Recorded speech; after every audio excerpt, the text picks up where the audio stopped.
There are lots of ways to perform poetry. Again, so many people get caught up in the slam poets and the Saul Williams of the world and the people who just get out there and just destroy the microphone. And again, you say to yourself, I can never do that. But again, you have to honor who you are. Look at the great leaders of the world, for example. We all know what a great orator Dr. Martin Luther King was. We all know how great he was. But you also see that you had people like Princess Diana. You also had Mother Teresa. All different styles, but were very effective. I've seen people come up to the stage and give strong slam pieces that were just loud and incredible. I've seen people come up and read paper and make people cry with their words. So you have to remember, number one, the first thing that you have to do when you get on stage is you have to know what type of performer you are. So if I'm doing a hip hop piece and I'm on stage, I know I'm going left to right. I'm MC, move the crowd. You got to do that. You have to. You can't just speak to those people over there. You got to go to those people over there. You got to go to them. So I know that. So I know I'm going to perform usually with a cordless mic or a non-standing mic, or a lavalier mic, so I can move around.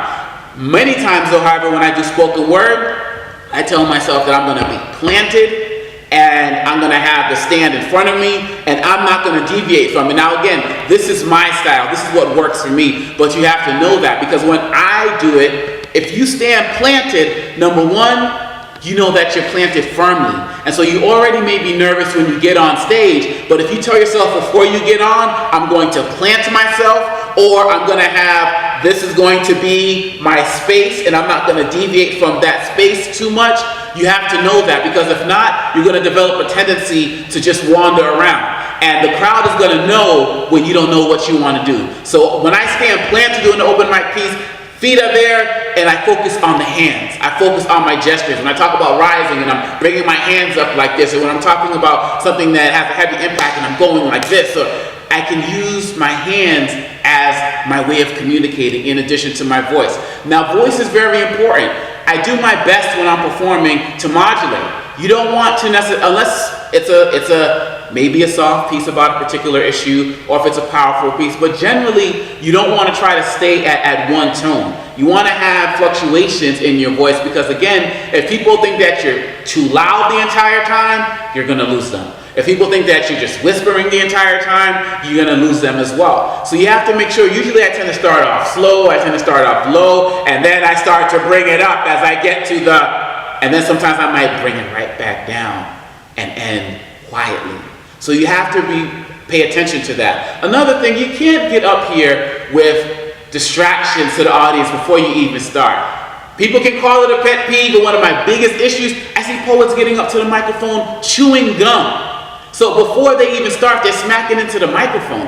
And that's a distraction for the audience. So you want to put your phone away. You want to get rid of anything that you're chewing, anything that might go off, that might vibrate. That's something that you have to remember. I also think, this doesn't work for everybody, but I do believe that you should do your best to memorize your poems, even if you're still going to read them when you get up there, because it helps you get more comfortable with the crowd, because eye contact is huge. You have to be able to see your audience. So if you're reading the entire time, it's not going to work. You can read, bring your eyes up. You can read if you know what the next couple of lines are going to be.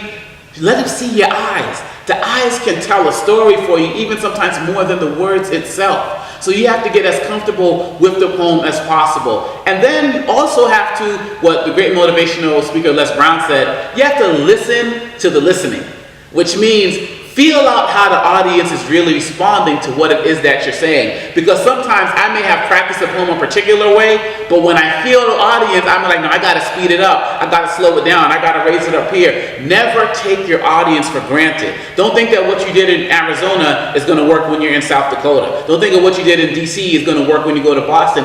Everybody's different. And too many poets get into comfort zones. I've gone to open mic spots where like the audience is saying the poem along with the poet, and to me there's no growth there. You're not trying anything different. When I do feature spots, I try to do something different every time, because that works for me. So again, remember, own the stage. Remember, when you get up on the stage, you own it. A lot of great speakers, a lot of great performers, what they say, this doesn't work for me, but this is what they say. They say they're always nervous when they get on stage, and they use that nervous energy to channel it into the performance that they do.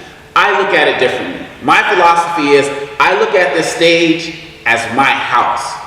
It's my house of ideas. So when you get on stage, you need to treat it just like somebody's entering your home when you're just talking to them, because they don't know you before you get on stage, but after you're done, they will know who you are. So all this to me is just an opportunity to share. So I'm not nervous in my own home, so I'm not going to be nervous on stage. Only time I get nervous is when I haven't given myself time to fully practice.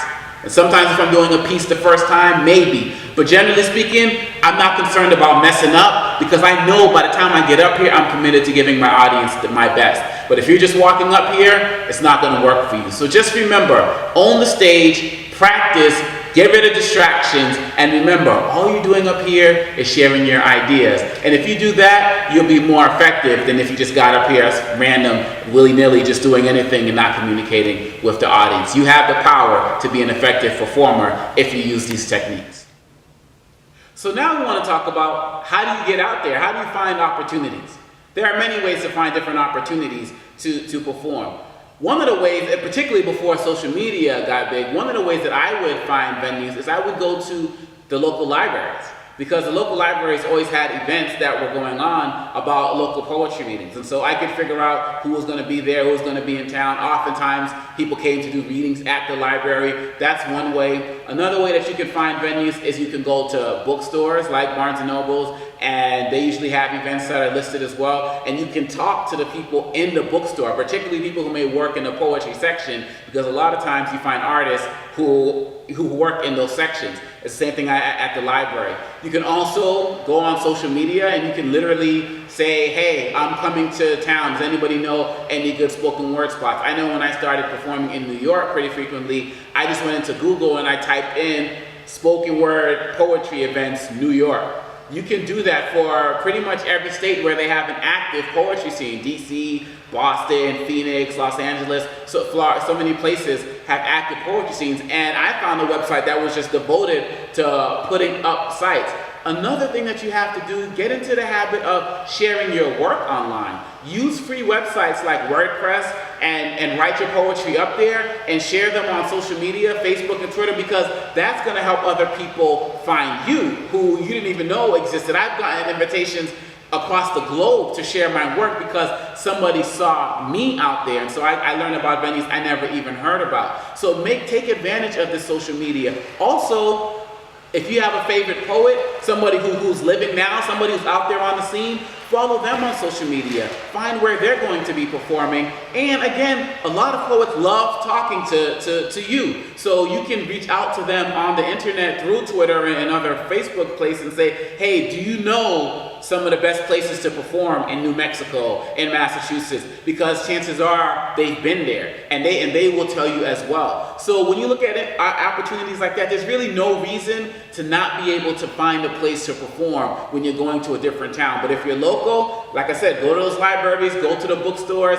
and you can find those artists there. Also, try to find some of the local bars, lounges, places like that. In DC, a place called Busboys and Poets is huge, so that makes it very easy. Poets, so you know poetry's going on there. But there are lots of other lounges that do open mics as well. Check into those as well. And lastly, also see about the universities that are in your town, because oftentimes they may have open mics that their students are involved in, and they like to invite guest artists to come up there and share from the community as well. And many schools that I've seen across the country have some type of spoken word collective or club. They could also be very helpful.